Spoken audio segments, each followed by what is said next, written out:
Ayan. Good morning, good evening at mega love shout out sa inyo lahat. Sa mga kayong sulok ng mundo, sa lahat ng ating mga minamahal na viewers, no? And ano man ang mga team na inyong sinusuportahan. Ayan, basta ang sa atin ay support lang po tayo sa programa ng Kalingap, no? And kagaya ko, bilang ako ay reactor noon pa man, ang layunin ko lang naman din po ay sumuporta, hindi para manggulo, no? Hindi sa para tayo ay doon lang lagi focus sa issue. Minsan tayo ay nandito din naman na ika nga ay kumbaga gumagawa din naman tayo ng kabutihan para sa Kalingap, sa programa ng Kalingap. And lalo-lalo na dyan si Kalingap Rob and si Kuya Bal ay ako or yung ibang mga kasama ko ay aming sinusuportahan, no? Pero ito na guys, ano ba ang motibo bakit nagkaroon ng reactor ang Kalingap? No? Ito lang ha, akin liliwanagin.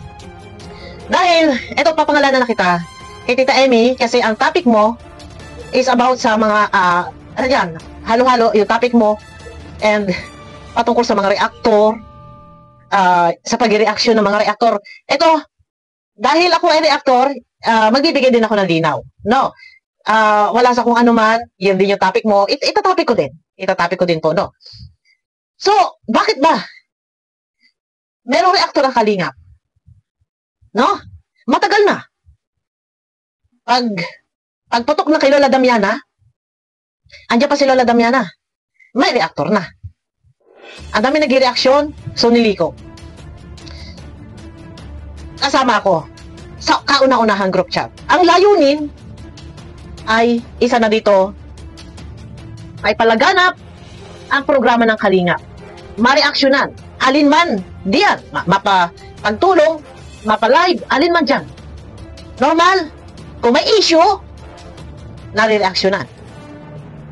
Yan po ang isa sa kadahilanan kung bakit may reactor. Number 1, may palaganap. Makilala, ma-share ang mga video sa kanya-kanya community ng bawat reactor. Ano po? Ngayon, hindi, wag mag-focus, wag ka doon sa negative. No? Normal na ang isang reactor ay nagtatapik ng mga issue. Kasama yan. Bilang tayo ay vlogger, dahil may issue. Kung walang issue, walang topic na gano'n. Kung ano yung galawan. And doon, sa pagpapakamatay, sorry. Dahil doon kay BG's Game, mukhang hindi ka pa rin nakakamove on, Tita Emmy. Ano? Hindi ka pa rin nakakamove on. Move on ka. Halo-halo yung content mo eh. Ang sinasabi mo, yung depression, yung kalusugan din ng tao, nababas, di umano, gano'n. Naiintindihan. Dahil ikaw ay panganay, na kapatid ni Kuya Bal, ang iyo ay advice, tinatanggap. Pero wag laging bukang bibig ang salitang nakikisilong, nanginginain. Wag laging bukang bibig. No. And kung magsasalita ay iiwasan na parang pasaring. Okay lang mag-advise, magbigay ng mensahe. And before nga na, kagaya nun, ako mismo pinangalanan mo, nireaksyonan kita one time. Wag nang mauulit. At kahapon ba yun, nakalive ka na naman, iba na naman ang mga pinagsasasabi. Kung sa sinasabi mo, pinagkakakitaan, ha? Yan yung lagi mong bukang bibig. Meron ka pang binibig ka sa sinasabi mo na gamit yung mag-ama. And yung ama and yung anak. And nakakadalawang video, nakakatatlong video. Bakit ganon? Puna ka ng puna. Ay, ikaw ang napupuna. Baka mamaya, magagalit ka. No? Ito ang akin lang dito. Nilinawin ko, hindi ako, wala kang pinangalanan, pangkalahatan. Pero nung una ako ang inaano mo, Ako ang pinangalanan mo sa ano mo, sa post mo, Oh, wala kang pinapangalanan, pero ako na magpapangalan, ako na. Ang mag-aano dito, ako na magsasalita dito. Ano? Ako, yung taong hindi kung ano yung viral nagpapakasagpasag pa. Dahil Kung ako nga sinasabihan ni Kuya Bal, Bopil, kailangan ka magiging matalino. Bakit, Kuya? Ha? Yung sa Rochelle. Yun ba? Nung kauna-unahan, putok na putok. Ako ba nagtutok? Hindi. Yung job car, sikat na sikat, viral na viral. Ako ba tumutok? Hindi. LC, ako ba tumutok? Hindi. Tapos ito, Danjoy, isa lang. Ngayon lang. Ha? Sasabihin, gamit na gamit yung anak. Gamit na gamit yung ama. Sino pinariringgan mo? Kung ako man ay gumamit, mag-reaction sa Danjoy. Ang akin, sumuporta sa programa ni Kalinga Prab. Dahil bagong labas ang Danjoy, natural, i-promote. Masama. Kalakip dyan na ang layunin, makatulong, hindi lamang sa programa ni Kalinga Prab. Ah? Hindi lang. Pati sa beneficiary na si Joy. Kasama na dyan si Kalingap Dan. Na ang aking mga kasama, ako, ang nakikipag-usap sa aking mga kasama, na suportahan, ako yung nakikipag-transaction, hindi ako ay nandyan gamit na gamit ang Danjoy para sa pansariling interes. Para sa pansarili ko. Nandito ako nag-reaction para suportahan ang programa ni Kalingap Rab and makasuporta din sa beneficiary, makasuporta din kay Kalingap Dan para sa kanyang programa sa pagiging charity vlogger. Salamat pala sa aking kasama sa Danjoy Kilig Overload. Dahil kung ano yung natanggap na blessings ni Kalingap Dan and ni Joy, meron din si Kuya Bal. Wag lang kasi sasabihin gamit na gamit yung ama. Sino pinaparinggan? Sige, ako na. Mapangalan na kita dahil alam kong galit ka sa akin. Kaya hindi ka maghihuramentado at ako pinangalanan mo, pinos mo ako. Kaya sabi ko, hindi tayo dito pwede magsasanto-santuhan. Hindi, huwag mo sasabihin na kapag nireaksyonan, sasabihin pinagkakakitaan. Kung ayaw mo mareaksyonan, huwag kang magpe-first move laban sa akin. Hindi tayo mag-aaway. Ikaw yung galit sa akin? Galit ka sa akin? Dahil may manok mo, si Midet. Nagalit ka na sa akin? Tapos ngayon, ano ka? Pati hindi ka nakaka-move on. Kay BJ Scheme, mag-move on ka. Tita Emmy, mag-move on ka. Di ba ayaw mo nire-reactionan ka? Kung ayaw mo mamare-reactionan, iiwasan mo na lang, magparinig-parinig. Iiwasan mo na lang para wala tayong problema, walang gulo. Yung magparinig na magparinig. Dahil diyan, Diyan magkakaroon ng problema. Diyan magkakaroon ng problema. Gusto mo ba magkakaroon tayo ng problema? Gusto mo ba lahat? Ilabas ko? O paano ka mag-utos? Na may pabanatan si ganito, si ganyan? Kaya kung maaari maiwasan natin. Maiwasan, huwag ka na magparinig. Pinangalanan mo ako na pwede mo naman akong i-inbox. Pwede mo akong i-chat. Pero, sorry po, binalak na kita para wala ng problema. Mag-move on na lang. Mag-move on ka at hindi kita pinakikialaman, huwag ka din nakikialam. Huwag ka magpaparinig. Pinangalanan mo na ako. Tapos ngayon, ito na naman. Hanggang sa tangkang pag-aano ni BG Scheme sa kanyang buhay. Hanggang ngayon, hindi ka pa rin nakaka-move on. Pati ito, kung sasabihin, magsasalita, sino ba tinutukoy mo? Gamit na gamit ang anak. Gamit na gamit din yung ama. Sino tinutukoy mo? Si Kalingap Dan. Si Kuya Brooks. Kami, kahit saan ako, hindi ako nagpo-focus. Sa kanila lang. Lahat nire-reactionan ko. Lahat, kahit issue dyan, mag-reaction ako. Kaya huwag mo sasabihin na gano'n. Tsaka ang layunin, sumuporta. Sumuporta. Kaya nga, may mga kasama ako, naglakas loob ako, na kumuha ng kasama ko, hinaman ko yung ni Kalingap Rab, naglakas loob ako, kumuha ka ng kasama to support Dan and Joy. And siyempre, Lading Pad. Huwag sasabihin na nakikisilong, na nanginginain. Ginagawa pala bigasan, yun lagi yung bukang bibig mo eh. Iwasan na lang, Tita Emmy, iwasan na lang, para walang problema. And pwede ka mag-inbox. Pero hindi mo ginagawa. Puro rules lagi, yung ini-apply mo, pero hindi ka naman pinakikinggan eh. Kahit yung sa kay boys, saway ka ng saway, pero nilalabag, di ba? Kahit anong gawin, hindi ka pinakikinggan, pero hayaan mo na. Kasi, kung ganito yung gagawin na magpaparinig ka, hindi naman manhid yung reactor. Ako hindi ako nakikipag-away. Sabi ko nga, sa akin vlog, nung nakaraan, na ako binalandra mo yung post, pinost mo ako. Ang sabi ko nga, una at huli, na aking dagyon. Pero, ano, may galit sa puso mo? Move on ka. Pwede ka mag-reaction sa mga reaktor. Iwasan yung pagpaparinig at yung salitang nakikisilong, nanginginain, ginagawa palabigasan. Na yun, noon pa, yun lagi yung iyong mga binibigas. Alam kong galit ka sa akin. Dahil before, ayaw mo talaga sa Danjoy. Sorry. Ayaw mo. Pero sorry, ako ginawa ko lang para sumuporta sa programa. Nagagalit ka dahil doon man, sabi mo noon ay nababa si Kuya Brooks, wala kang alam na kami ni Kuya Brooks noong time na yan nag-uusap, nagtatawagan. Na itimbre sa akin kung ano, kung bakit meron ganon. Kaya hindi ka dapat magagalit. Dahil sabi ko sa iyo, tanungin mo muna yung mga pamangkin mo, mga kapatid mo, kung bakit isinusulong yung Danjoy. Nagagalit ka sa akin? Kung saan ka masaya, doon ka. Pero wag ka magagalit. Kung sino man yung suportahan ng bawat isa, hindi po pwede yung gusto mo, gugustuhin ko din. Ako, nakasupport lang sa programa ng Kalingap. Yan lang yung sa akin. Eh, wag kang magpaparinig. Mag-move ka na rin pati kay BJ Kim. Mario Joseph, atagal na. Buhay na si BJ Kim. Mag-move on ka na. Wag mo nang ulit-ulitin yung depression. Matagal na. Atagal na eh. Wag mo na ulit-ulitin yan. Eto, gusto mo pa ano ko yung ano mo? Yung video mo, yung live mo. Iparinig ko, umpisahan ko sa simula.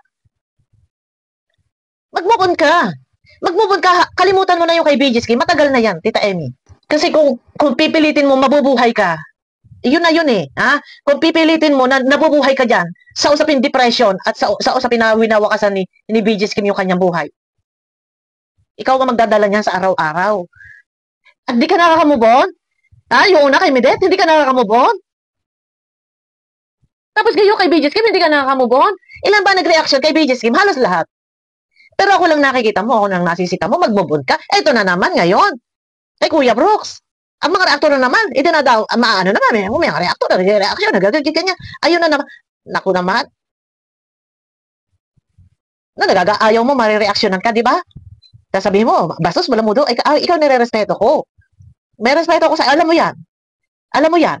Na ipinagtanggol pa kita. Ipinagtanggol kita nun eh. Nung kasagsagang na inaaway ka ni Kuya Brooks. Nandito kami. Kami yung kakampi mo, di ba? Tapos ngayon, magagalit ka sa akin sa batala. Ikaw, inilalaglag mo nga. Di si Kuya Brooks nun eh. Diba? Oh. Pero, pinagtanggol kita. Tapos ngayon, sasabihin mo si Kuya Brooks, ganyan. Gamit na gamit yung anak, yung ama. Alam ko, ha? Kung wala ka man pinangalanan, ako na magpapangalan sa'yo dahil ikaw mismo ang galit sa akin. Dahil yung pinaparinggan mo, ako yun. Hindi ko i-claim. Bawal mag-claim. Pero, ako na. Ha? Kagaya no, yung sa problema dito, sa kabila, kay ano. Oh, hindi naman si Kuya Brooks yung sinasabihan ni Dodo. Ano? Ayan, nagkagulo-kagulo. Ang akin lang, Tita Emmy, sa himig na iyong pananalita, no? Marami ang nag-PM sa akin. Marami ang nag-PM. Pero, iiwasan na lang, yung lagi parinig para walang problema. Buti sana kung wala kang ano sa akin, ako talaga, inano mo eh, pinapangalanan mo eh. No, yun lang. Alam ko, naiintindihan ko kasi ikaw yung matanda dyan na matandang kapatid nila, Kuya Bal. Advice yan sa iyo para sa lahat. Naiintindihan ko.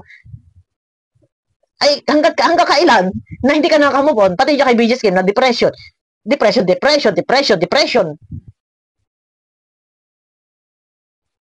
Oh, move on na. Parinig eh.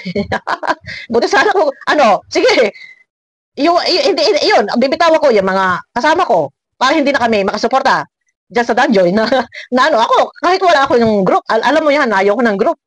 Alam mo yan na hindi ako nag-reaction sa mga love team.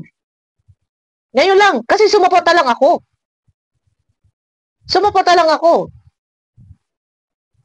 Oh, di ba? Kaya, buti sana ko, yung paggamit ko ng Danjoy, reaction ko sa Danjoy, pag sarili ko lang, hindi eh. Ang layunin ko dyan eh. Ay, mga kasama ko. Ha? Hindi lang, landing pad yung aming sinusuportahan dyan. Pati yung Danjoy. Huwag naman sana gano'n. Buti sana ko pa sarili ko eh. Ako na nga, nakikipag-transaction sa mga sponsor para lang sila ganahan eh. Na magbigay. Nakakahiya man. O sabihin natin donation. Kaya wag ganon.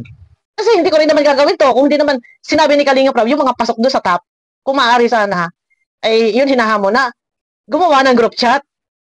Kung may mga kasama at may mali ko, malaking bagay na yung 10,000. Kaya, bago ka magsasalita, Tita Emmy, hindi siguraduhin mo kung nakikisilong, nanggagamit o ano.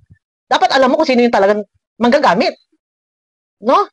Ito, pinangalanan na kita. Bahala ka na kung ano. Sige, magsalita ka lang. Malaki respeto ko sa'yo. Pero wag mo na lang sasagarin. No? Kung ikaw nga, sabi mo nga, binabalahura ka ng iba reactor dyan eh. Wag mo ako sasagarin. Kasi, mag-reaction ako sa iyo, hindi ako nang babastos. Nangangatwiran lang ako. Huwag ka lang magpaparinig, no? Tapos ngayon, nagchat-chat ka pa, may mga kachat-kachat ka pang iba. Na yung chat mo doon sa iba, pinapasa sa akin kung anong sinasabi mo. Buti sana kung hindi nakakarating yung mga message mo sa iba kausap mo na nakakarating sa akin. No? Dahil lang yan. Sa panaghihimotok mo, hindi ka nakakamubon. Magbubon ka na. Magmubon ka na. Yun lang ang akin. Para hindi ka nare-reaksyonan. At baka mamaya may mga reaktor pa na sumabay. Malaki ang respeto ko sa iyo. Kaya lang sana ay tigil-tigil ang pagpaparinig at ang pakiki-chat-chat sa iba. Tapos ngayon, nakakarating sa akin yung mga sinasabi. Ay, Maria Joseph. Ayun lang guys, ito ay wala sa kung ano man. Para wala problema at hindi na uuwi din sa pangbabas. Mababas ka at mababas. Hindi ko hawak ang isip ng tao. Kagaya niyan, sinasabi mo sa comment section. Kung hindi kayang i-handle ang comment section, ano ang dapat gawin? I-off ang comment. Ang tanong, bakit nagkaroon pa ng comment section? Bakit pa nagkaroon ng comment section? Kung bawal mag-comment, bawal maglabas ng saloobin. Di ba?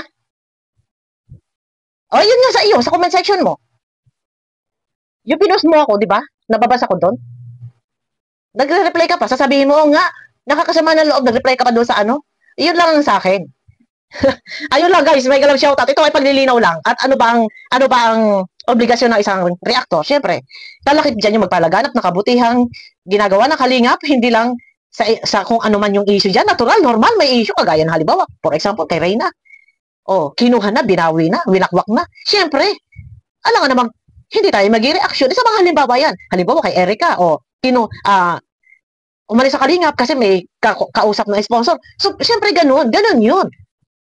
Ikaw lang masyado mo lang binibigyan ng masama pakahulugan. Nag-umpisa lang yan doon kay BJ Scheme. Hindi pa, doon pa kay Medet. Kagaya niya kay Medet. Inaano mo lang, Tita Emmy, tapos kayo kay BJ Scheme. Hindi ka nakaka-move on. No? Mag-move on. Huwag mag-move on, di ka magpaparinig-parinig. No? Ayaw mo nga nare-reaksyonan ka, sasabi mo, binabalahura ka ni Sangkay, binabalahura ka ni ganito. Ang akin lang, mas maigi pa, tahimik na lang, para walang problema. Yun lang ang sa akin. Para wala tayong problema po.